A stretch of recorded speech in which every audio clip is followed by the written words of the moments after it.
একটি বিষয় খেয়াল করুন, আওয়ামী লীগ বঙ্গবন্ধুর নাম বিক্রি করে তারা বাংলাদেশে ফ্যাসিজম কায়েম করেছে। বাংলাদেশের মানুষের মৌলিক অধিকারগুলোকে তারা লুট করেছে। আমরা তো এমন বাংলাদেশ চাইনি।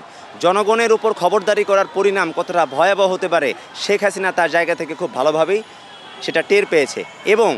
এবং আমরা ছাত্র জনতাকে আমরা বারবার করেই বলছি, শেখ হাসিনা যে বাংলাদেশের অধিকার লুট করেছে, বাংলাদেশের মানুষের মৌলিক অধিকার লুট করেছে, ভোটের অধিকার লুট করেছে, যে শিক্ষার্থীদের দাবি দেওয়া মেনে না নিয়ে সে শিক্ষার্থীদের উপর খবরদারি করেছে, তার এই বাংলাদেশে রাজনীতি করার কোনো অধিকার নেই। সেই জায়গা থেকে ছাত্র সমাজ আওয়ামী লীগের বিরুদ্ধে সরব ভূমিকা অবতীর্ণ ছিল, বর্তমানে রাজপথে আছে এবং ভবিষ্যতেও থাকবে।